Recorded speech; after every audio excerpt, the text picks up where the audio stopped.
할렐루야. 믿음이 환경을 지배한다라는 제목으로 하는 말씀을 전하도록 하겠습니다. 우리가 인생 살아가면서 겪지 않아야 될 수많은 일들이, 예상치 못한 일들이 나타나곤 합니다. 그때마다 우리는 두렵고 염려를 하지 않을 수가 없습니다. 6.25 사변만 하더라도 우리나라가 해방이 돼서 얼마나 기뻐했는지 모릅니다. 그러나 남과 북이 갈라져서 서로 동족상잔의 비극을 맞이할 줄 누가 알았겠습니까? 그 위기 가운데에 유엔군의 도움으로 우리나라가 정말 극적으로 다시 회복하는 그런 일을 우리가 겪었습니다. IMF 때도 마찬가지입니다. 우리나라가 그래도 살기 좋은 나라, 선진국으로 향할 것이라는 기대가 컸지만은 국가 부도 사태가 날 줄이야 누가 알았겠습니까? 그 일로 인해서 수많은 기업이 도산하게 됐습니다. 중소기업은 말할 것도 아니고 대기업까지도 다 무너질 그런 일들이 생겨서 하루아침에 실직을 당하고 또 공장을 잃어버리고 또 건강을 잃어버리고 심지어는 그 일로 인해서 가족들이 뿔뿔이 흩어지는 그런 일들도 실질적으로 일어나곤 했었습니다. 국제금융기구에서 도와줘서 또 그 위기를 극복했지만은 그것은 여전히 우리 국가적으로 우리에게 큰 상처가 되곤 합니다. 나라도 마찬가지지만은 우리 가정도 위기가 찾아올 때가 있습니다. 또 우리 직장도 언제 어떻게 될지 아무도 장담할 수가 없습니다. 지금 편안하다고 해서 영원히 편안하게 지속되는 것은 아닙니다. 그렇기 때문에 우리에게 닥쳐진 이런 예기치 못한 환경들 어떻게 극복해 나갈 수 있을까요? 그것이 오늘 제자들을 통해서 하나님이 우리에게 본문을 통해서 말씀하고자 하는 내용입니다. 여러분 내용 읽었지만은 예수님께서 사람들이 모여 있는 곳에 말씀을 전하는데 날이 저물어 먹을 것이 없어서 이들이 이제 흩어져야 되는데 예수님 불쌍히 여기서 그들에게 떡과 물고기로 5,000명을 먹이는 그런 사건이 있었습니다. 그래서 이제 무리들 다 흩어지고 또 제자들에게 너희들은 먼저 배를 타고 건너가라. 게레사네 땅으로 건너가라.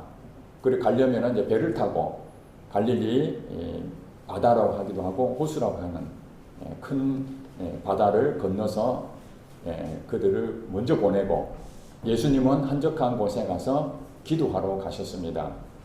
그런데 예수님께서 상황을 충분히 이해하셨겠죠. 오늘 본문에 보니까 밤 사경이라 그러면은 현대 지금 우리가 가지고 있는 시간으로 풀이를 한다면은 대략 새벽 3시에서 6시 사이로 추정할 수 있습니다. 배를 타고 먼저 가라고 예수님 말씀하셨지만은 상황이 어떤 일이 생겼냐면 그 바람이 거스름으로 바람이 잔잔한 게 아니고 그 갈릴리 바다에는 자주 광풍이 불었다고 합니다. 그래서 배가 엄청난 뒤집을 정도로 엄청난 어려움 당하는 일이 굉장히 많은데 그날도 배를 타고 갔던 그 제자들이 이 바람이 거세게 부니까 풍랑이 이겠죠.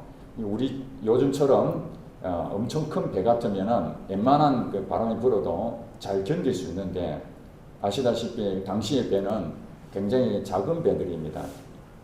그 배를 타고 가는데 풍랑이 이니까 힘든 시간들을 보내고 있는 거죠.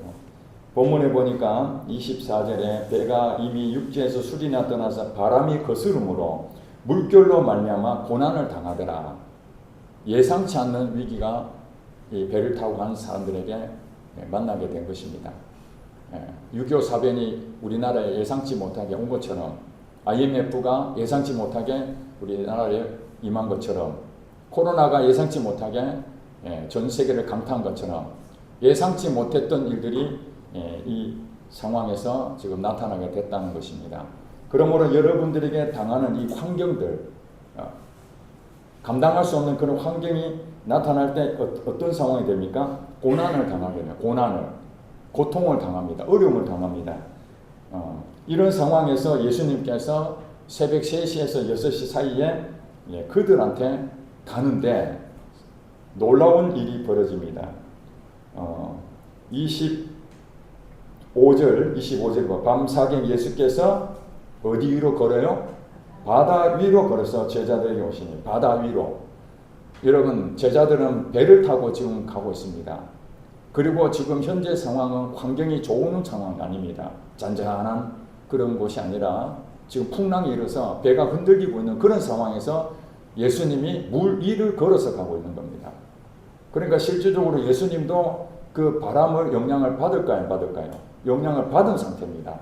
그런데 예수님께서는 아무런 동요하지 않고 물 위를 마치 그냥 고요한 바다를 걷는 것처럼 이렇게 아무 문제 없이 건너가는 모습을 우리에게 보여주고 있습니다.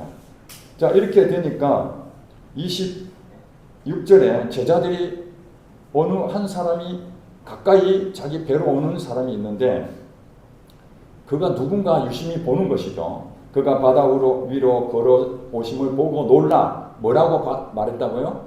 유령이다. 요즘 말로 말하면은 귀신이다. 이렇게 보는 거죠. 예. 그러면서 무서워 소리 지르기를 깜짝 놀란 것이죠. 바람이 불어서 자기들이 고통당하고 있는데 어떤 한 사람이 와서 저기 누구지? 이렇게 보니까 환상인지 꿈인지 생신지 모를 정도로 분명히 사람의 모습을 갖춘 한 분이 걸어오고 있는 거예요. 걸어오고 있다는 그 자체에 유령이다 이렇게 생각했다는 것입니다. 자, 이 문제 때문에 많은 신학자들에게 논란이 일어납니다. 이것을 문자적으로 해석하면 사람이 물 위에 뜰 수 있는가? 상식 밖의 얘기죠. 말이 안 되는 얘기입니다. 사람이 물 위에 뜰 수 있습니까? 전 세계적으로 뜬 사람이 없잖아요. 물론 그 얕은 물에 걸어갈 수는 있지만은 그럴 수가 없는 상황입니다.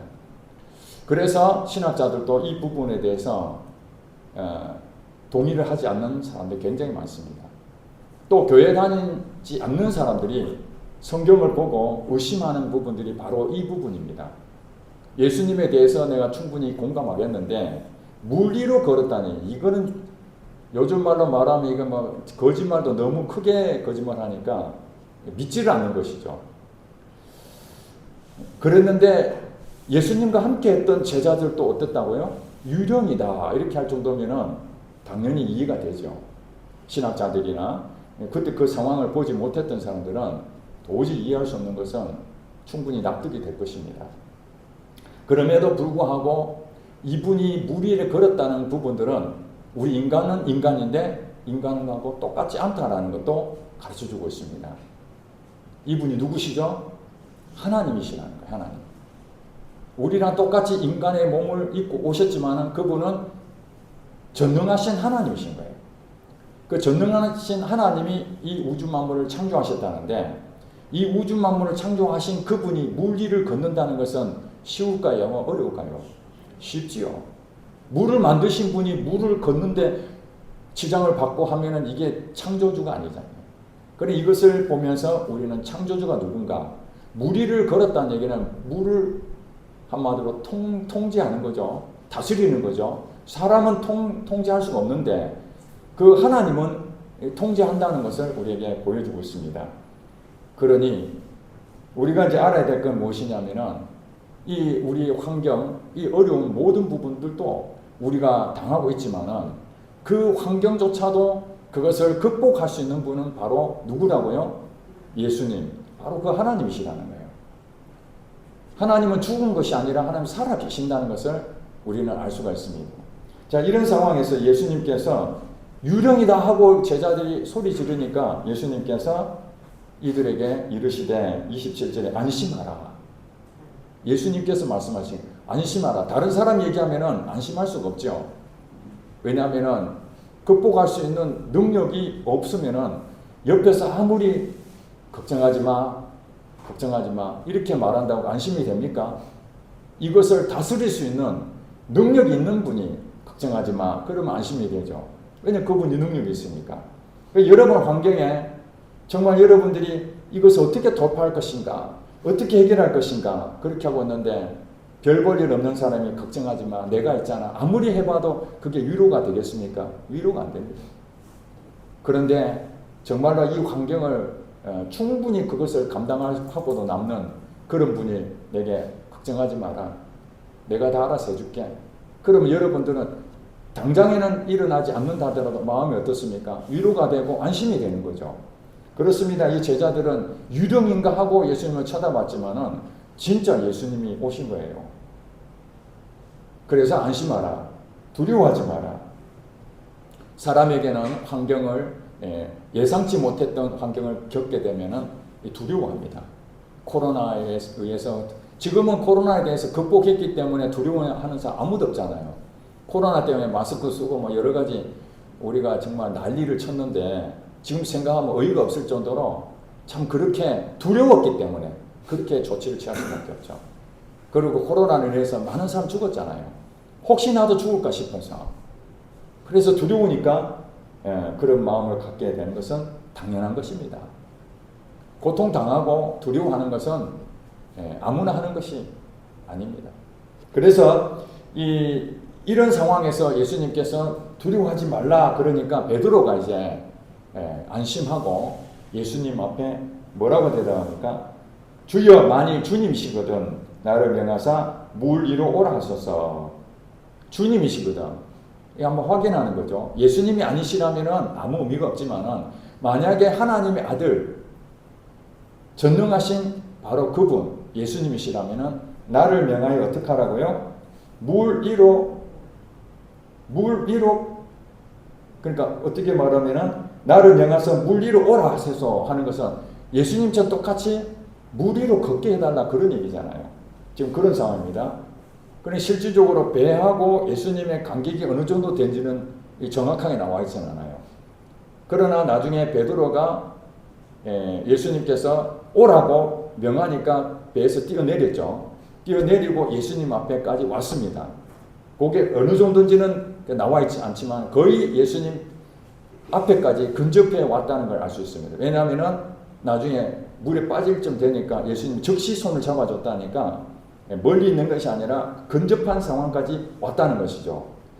그렇다면 지금 이 베드로가 예수님에게 마치 기도하는 것처럼 지금 이 풍랑이 일니까 정말 너무 고통스럽거든요.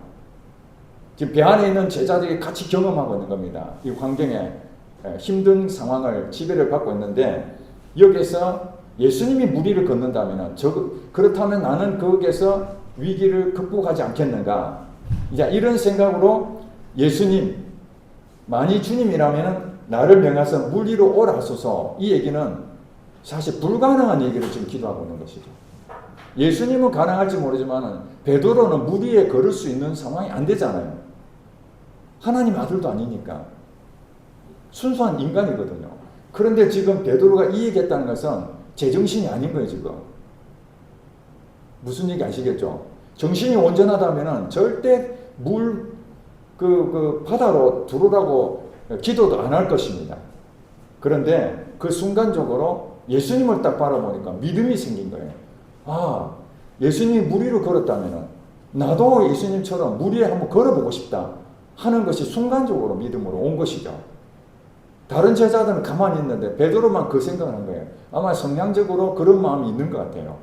다른 제자들은 뭐 어떤 일이 있어도 조용히 있는 거지 많은데 주로 베드로는 적극적인 그런 부분이 많잖아요. 이 부분에서도 주님이시거든 나를 명하사 물 위로 오라 하소서 이렇게 기도를 했는데 예수님께 말씀했는데 예수님이 뭐라고 얘기합니까? 29절에 오라고 얘기해요. 오라.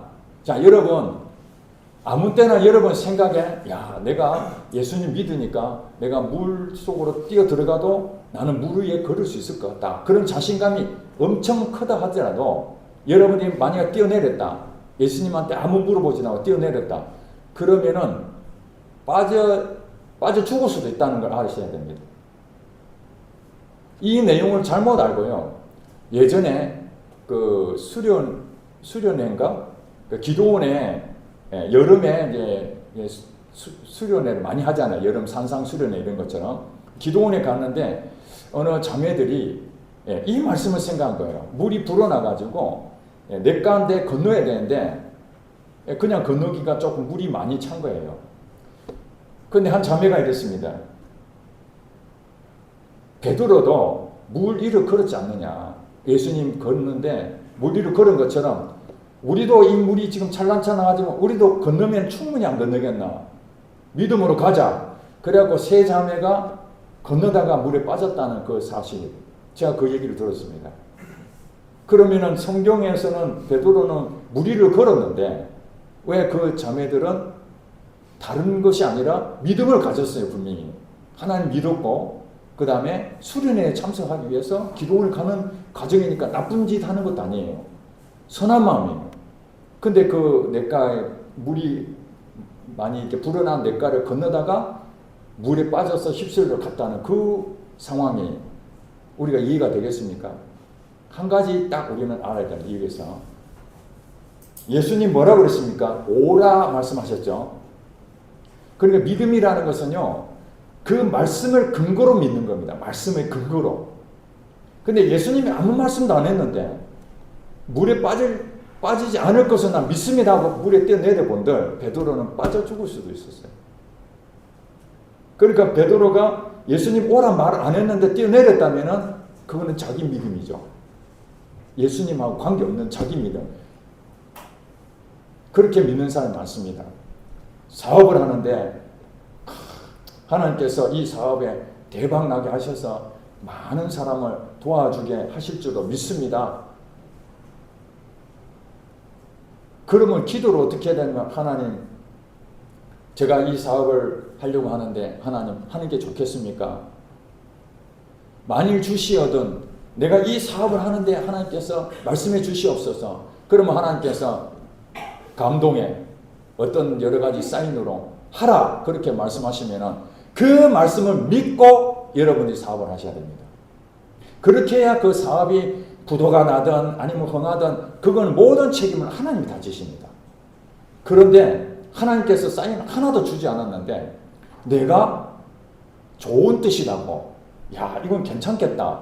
누가 보더라도 야 정말 하나님 기뻐하시겠네. 그래가지고 덜컥 했다가 나중에 부도가 나고 어려움이 생기면은 그때 이제 사람들이 어떻게 생각하냐면 왜 하나님이 안 도와주시느냐 그렇게 얘기한다는 것입니다.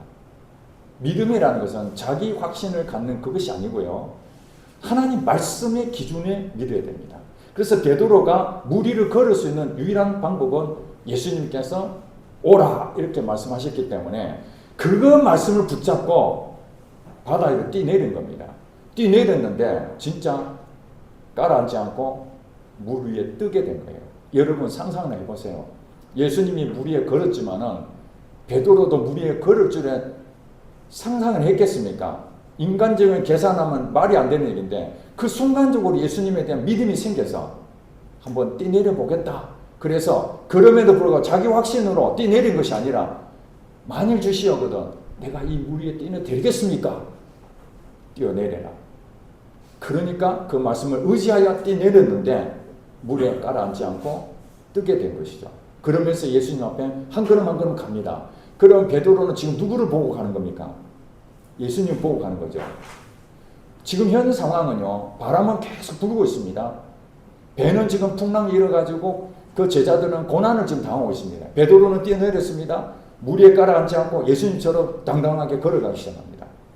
예수님 앞에 시선을 고정하고 있을 때는 지금의 이 환경은 없어지지 않았지만 그대로 여전히 어려운 상황이지만 아무 문제 없이 걸어갔던 것입니다.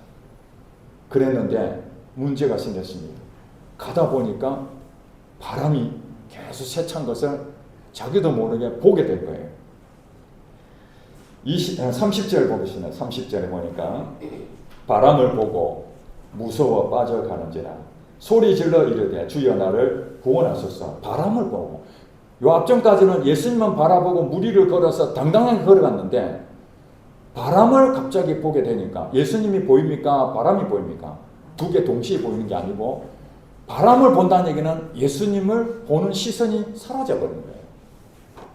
즉 말해서 예수님에 대한 믿음이 사라져버리니까 순간적으로 환경이 자기를 지배하게 되는 거죠. 환경이 지배하니까 어떤 일이 생깁니까? 두려움이 확 올라요. 두려움이. 아, 내가 무슨 짓 한 거야 지금. 물 위에 내가 떠 있다고? 이렇게 된 것이죠. 갑자기 의심하게 되는 거죠. 뜰 수가 없는데 내가 이렇게 떠 있다는 것이 말이 안 되는 일이 된 거죠. 예수님만 바라볼 때는 이 환경이 나를 지배하지 못하고 돌파가 돼버렸는데 오히려 예수님에서 시선이 떠나버리고 환경을 바라보니까 그 환경이 내게 두려운 존재로 다시 돌아오게 된 거죠. 이 바람이 갑자기 온 게 아닙니다. 이미 바람은 불고 있었습니다. 고통을 당하고 있었습니다. 그러나 예수님을 바라보고 믿음을 갔을 때는 그 환경이 여전히 있었지만 그거 돌파해 나가버렸기 때문에 그건 내게 아무 문제가 안 됐습니다. 그런데 시선을 이제는 환경으로 내 현실을 바라보니까 아이고 지금 나라가 이 꼴이 어떻게 되나. 하나님 은혜 충만했는데 하나님께서 이 나라를 이 민족을 반드시 구해줄 것이라고 믿음이 왔었는데 지금 현재 돌아가는 정치권을 보니까 이거는 나라가 엉망이다.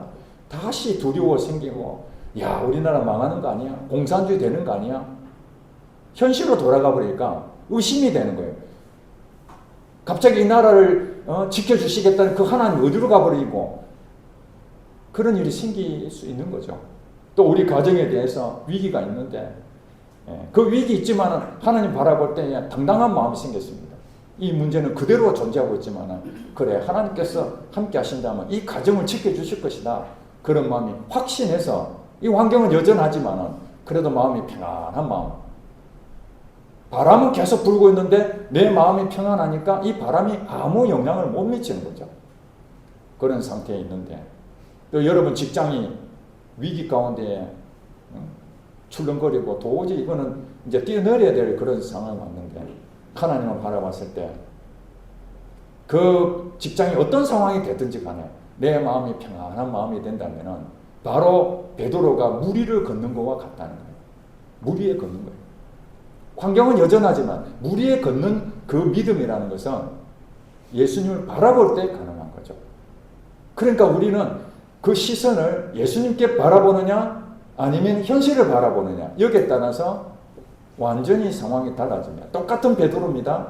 예수님 바라볼 때 물 위를 걸어 마음이 평안이 왔는데 이제 바람을 바라보니까 환경을 보니까 그 현실을 자각하게 되니 이게 두려움이 생겨서 믿음이 사라져버리고 물에 빠지는 일이 생기게 됩니다. 다시 옛날로 돌아가게 되죠. 이것은 누구 책임입니까? 예수님 책임입니까? 여러분 책임입니까? 베드로 책임입니까? 바로 내 자신이 책임을 져야 됩니다. 이 환경을 돌파해 나가느냐 못하느냐 그 부분에 있어서 예수님이 함께 하신다면 여러분이 예수님과 함께 하는 것을 믿는다면 여러분은 그 환경을 돌파해 나갈 것입니다. 아멘. 그럼에도 불구하고 여러분에게 주어지는 이 환경이 너무 힘들지만 예수님 눈에 보이지 않고 이 환경이 내게 짓누르는 것이 그것을 여러분 믿고 있다면 그걸 선택한다면 그 환경 속에서 빠져들어가는 겁니다. 그 환경에 매몰됩니다. 내가 죽어가는구나. 야 끝났다. 예수님 바로 앞에 있는데도 아 이제 끝나는구나. 이런 상황이 오는 것이죠. 그래서 예수님께서 31절에 예수께서 즉시 손을 내밀어 그를 붙잡으시며 이르시되 믿음이 작은 자여 왜 의심하였느냐 하고 구해줍니다. 바람에 빠져 바람을 보고 무서워서 그 환경에 다시 지배를 받아서 이제는 믿음이 사라지는 그 가운데서도 베드로가 하는 참 중요한 게 있었습니다. 주여 나를 구원하소서. 다시 붙잡습니다. 예수님 앞에. 우리 인간이기 때문에 믿음을 가졌다가 때로는 현실을 바라볼 수 있습니다. 그때 내가 또 고통스럽고 힘든 이것을 어떻게 이겨낼까 그런 상황이 오지만은 다시 예수님 바라보고 주님 나를 구원해 주세요. 이렇게 말한다면은 예수님 뭐라 합니까? 즉시 손을 내밀어. 즉시 손을 내밀어 그를 구해줬다는 것입니다. 즉시. 여기서 불교 신자들은 정말 이 위기 가운데에 부처님 나를 도와주소서 그렇게 말할 때 만약에 부처님이 그 불자에게 뭐라고 얘기하겠습니까? 예수님 전 즉시 손을 내밀어 걱정하지 마 이렇게 건져주겠습니까? 아마 제가 알고 있는 불교의 경전을 통해서 봤을 때 부처님은 이렇게 말할 것입니다. 네 스스로 헤쳐나가라. 남을 의지하지 말고 네 스스로 헤쳐나가야 되지. 그 환경을 바라보지 말고 바람을 바라보지 말고 네 스스로 그것을 잘 극복해 나가라. 마음의 수련을 잘 닦아야지. 내가 무슨 능력이 있다고. 나는 너를 구원해 줄 그런 능력이 없어. 만약에 부처님께서 말씀하셨다면 그러지 않겠습니까? 왜냐하면 부처님은 신은 아니거든요. 물속에 빠져 있는 걸 어떻게 건져줍니까?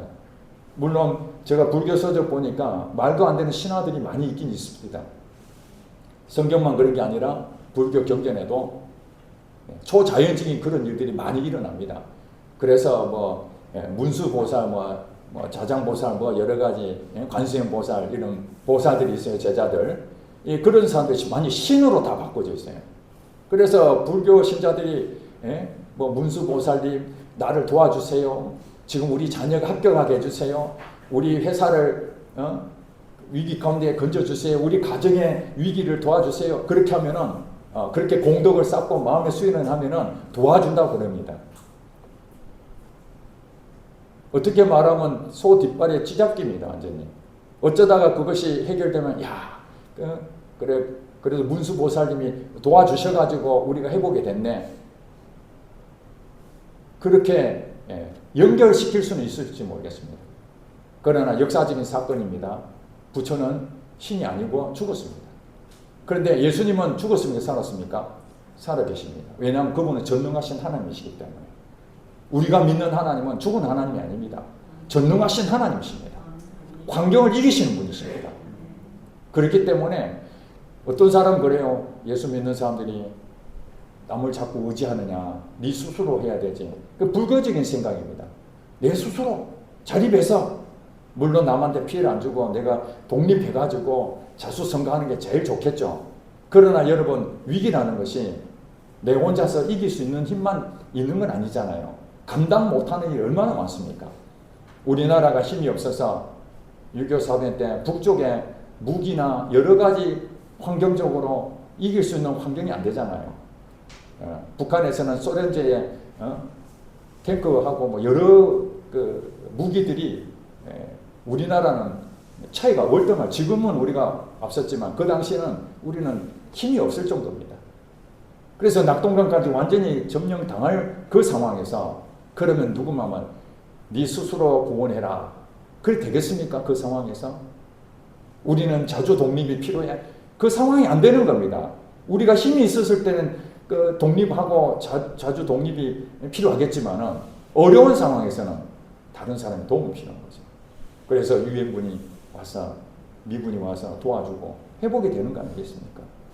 IMF 터져서 국가적인 부도가 되니까 돈이 없으니까 결제가 안 되잖아요. 그 공장이 돌아가지 않으니까 어떻게든 이 외화를 빌려야 되니까 국제금융기구를 통해서 돈을 힘들지만 돈을 빌리는 조건으로 여러 가지 그런 어려움도 당했지 않습니까? 그렇습니다. 우리 인간은 혼자 사는 게 아닙니다. 누구의 도움이 필요할 때가 엄청 많습니다. 특별히 우리 기독교는 하나님 믿는 종교입니다. 하나님 계시는데 다른 데 시선을 쳐다보니까 믿음으로 살지 않으니까 물에 자꾸 빠지는 거예요. 어려움을 당하는 부분에서 내 스스로 뭔가 해보려는데 안 되는 거예요. 자꾸 넘어지는 거예요. 그러면서 자꾸 남을 탓하는 거죠. 왜 내 인생은 이렇게 꼬였나? 왜 나는 어려움을 자꾸 당하는가? 저 사람은 별 볼 일 없는데도 저렇게 잘 사는데 나는 왜 이렇게 힘들까? 교회 다니는 사람들도 마찬가지입니다. 왜 인생이 이렇게 힘들까? 우리 가정이 왜 이렇게 어려울까? 우리 사업체는 왜 이렇게 어려울까? 왜 교회는 어려울까? 이런 것들이 계속 있는 것들이 자꾸 환경 탓을 하면은 되는 것입니까? 안 됩니까? 안 됩니다. 믿음으로 사는 사람. 하나님께서는 환경을 없애주지 않습니다. 우리 여러분들이 기도할 때에 하나님 지금 있는 이 부분을 해결해 주세요. 환경을 바꿔주세요. 분명히 하나님 환경을 바꿔주실 수 있는 분이십니다. 그럼에도 불구하고 하나님은 이 환경을 그대로 두신 이유는 뭐냐면은 그 환경을 바꿔주면은 우리는 인간이 연약해서 다시 어디로 갈까요? 편하면은 하나님 안 찾습니다. 그걸 하나님이 속을까요? 인간은 속일 수 있지만 하나님 안 속습니다. 인간은 간사해서 진짜 힘들면은 하나님 살려주세요. 그러다가 좀 살만하면은 언제 그랬느냐든지 그 약속은 다 잊어버리고 그런 얘기 많이 들었잖아요. 정말 힘들어가지고 하나님 이분 도와주시면 내가 주의 일에 내가 목회자가 되겠습니다. 그렇게 소원했던 사람도 살려주고 회복되니까 내가 언제 그런 얘기 한 적 기억이 안 납니다. 나중에 하나님이 한참 가가지고 기억나게 하셔서 아 내가 그랬군요. 그래갖고 오는 목회자들도 있습니다. 그러니까 살만 하면은 하나님 안 찾는 거예요. 이 세상에 고난이 계속 오는 이유는 하나님이 없이도 나는 얼마든지 잘 먹고 잘 살 수 있다 라고 생각하는 인간의 교만 때문에 부득불 하나님께서는 우리 인간이 행복해야 되는데 자꾸 사단의 악한 영에 속아서 자꾸 욕심 부리고 잘못된 길을 가니까 이 어려움을 줘서 하나님을 찾게 만들고 하나님 때문에 이 환경이 실질적으로는 안 없어지지만은 그 환경을 이길 힘을 주시는 거예요. 아멘. 그러니까 우리가 기도할 것은 이 환경을 없애주세요 이렇게 기도하는 것보다 물론 그렇게 기도할 수도 있지만은 그보다 더 좋은 기도는 하나님 이 환경을 이길 힘을 주세요. 이길 힘을 주세요. 그 믿음을 주세요. 그렇게 기도하면은 여러분들이 환경은 여전히 바람이 불고 고통이 심하게 있다 할지라도 여러분 예수님 때문에 하나님 때문에 마음이 평안이 오면은 그건 환경은 아무 문제가 없습니다. 그래서 이 믿음이라는 것은 나의 믿음이 아니라 하나님 말씀을 믿는 믿음. 그것이 있어야 돼요. 그러니까 여러분들이 하나님 말씀을 듣고 아멘 그렇구나 그렇게 생각하면 그 말씀을 붙잡고 여러분들이 그걸 돌파를 해나가야 됩니다. 그럼 환경은 아무것도 여러분들을 지배할 수가 없습니다. 그리고 때가 되면 그 환경도 다 없어집니다. 여기에 배를 타고 갔던 이 제자들도 바람 때문에 고통을 당했지만은 결과적으로 어떻게 됐습니까? 예수님께서 베드로를 다시 이렇게 해서 함께 배에 올라타니까 그 모든 것이 잔잔해졌다고 나오죠. 잔잔해. 바람이 그친다. 예수님이 함께 하면은 모든 것이 해결 끝이 됩니다. 그런데 여기 보니까 믿음이 작은 자여 왜 의심하였느냐 이렇게 예수님께서 베드로에게 말씀하셨잖아요. 이 내용은 뭐냐? 물이 빠지느냐 안 빠지냐의 문제는 베드로의 믿음의 문제였다는 거예요. 그 여러분들이 그 환경에 대해서 지배를 받느냐 그 환경을 극복하느냐는 여러분의 믿음의 문제라는 거예요. 그래서 여러분 선택입니다. 여러분 선택. 그건 여러분 책임을 져야 됩니다. 하나님께서는 여러분들에게 안심하라, 두려워하지 마라, 강하고 담대하라 많은 말씀을 해주십니다. 예. 어떻게 할까요? 그렇게 해라, 이렇게 해라 다 지시를 해주십니다. 그런 하나님이십니다. 그럼에도 불구하고 그것을 바라보지 아니하고 예수님 바라보지 아니하고 자꾸 인간적인 생각, 내 계산대로 그렇게 가다 보면은 물에 빠져버리는 거예요. 그건 하나님의 잘못이 아닙니다. 그건 내 잘못이죠. 그게 우리 선택이 매우 중요한 거예요. 선악과를 하나님께서 먹지 말라고 말씀하셨잖아요. 먹지 않도록 장치를 한 게 아니잖아요. 그들은 얼마든지 먹을 수 있음에도 불구하고 안 먹는 자유함이 있었던 거죠. 선택이죠. 마찬가지로 지금도 아담과 하와를 욕할 것이 아니라 여전히 이 환경 안에 여러분 지배를 당하느냐 환경을 극복하고 돌파해 나가느냐는 우리의 선택입니다. 그 선택은 나의 믿음이 아니라 말씀을 기준으로 한 그 믿음 그것이 있어야 되는 것이죠. 아멘. 그래서 요 앞전에 보면은 지금 이 배에 빠져 들어가는 이 모습에 8장에 보니까 마태복음 8장에 보니까 또 한 번 이 갈릴리 바다에서 배를 타고 가는데 그때는 예수님이 배에 함께 탔습니다. 제자들과 배에 함께 탔는데 갑자기 광풍이 불어가지고 이거는 그냥 풍랑 정도가 아닙니다. 광풍이 불어가지고 배가 완전히 뒤집을 정도로 물이 막 부르고 이런 상황, 위급한 상황이 왔습니다. 그때에 예수님은 어떤 상태냐면 주무시고 계셨다. 성경은 그래요. 여러분 광풍이 일어나면 적어도 벌떡 깨야 되는 게 맞잖아요. 예수님께서 아무 관계없이 그냥 주무시고 계세요. 제자들만 빨리 물을 퍼나려고 지금 난립니다. 난리. 그러면서 뭐랍니까?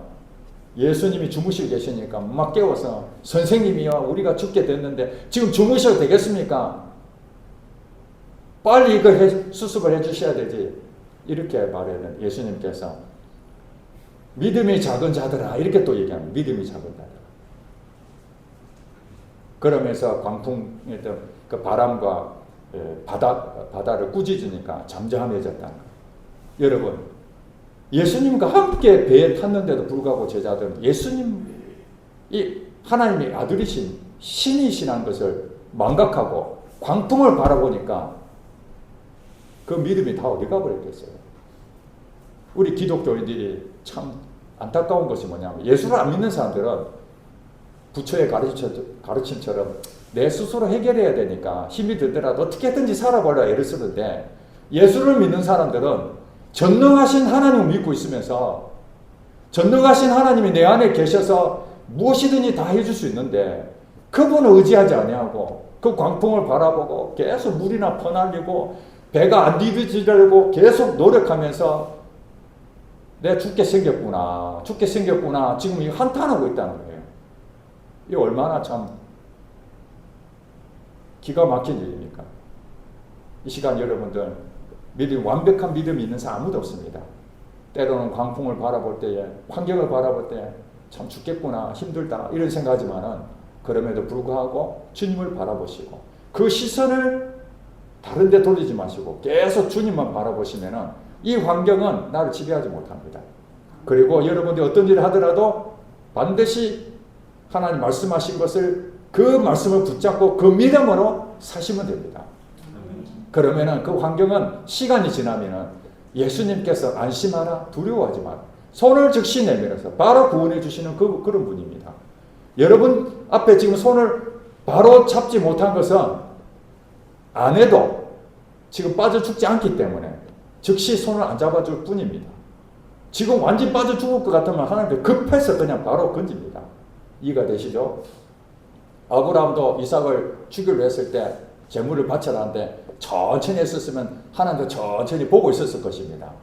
그런데 급하게 그냥 이삭을 죽이려 하니까 여러분 보세요. 성경에 아브라함아 하나님이 더 급해가지고 놀래가지고 이삭을 제물로 바칠 줄 알았지만은 이렇게 급하게 빨리 할 줄은 하나님도 몰랐던 것 같아요. 급하게 중단해라. 그렇습니다. 이 환경은 하나님께서 다 주관하고 계시기 때문에 이걸 돌파할 수 있는 방법은 내 힘으로 안 됩니다. 하나님 의지하시기 바랍니다. 의지하고 그러다 보면은 여러분 나중에 믿음이 자라게 되면요, 웬만한 걸 오면요 다 극복해낼 수 있습니다. 그럼에도 불구하고 교만하지 아니한 것은 우리가 예상치 못했던, 아무리 믿음을 하더라도 믿음의 예수님만큼은 될 수 없잖아요. 그러니까 우리는 끝까지 교만하지 않고 끝까지 주님 앞에 엎드려서 주님만 바라보고 걸어가는 여러분 되시기를 주의 이름 축복합니다. 기도하겠습니다.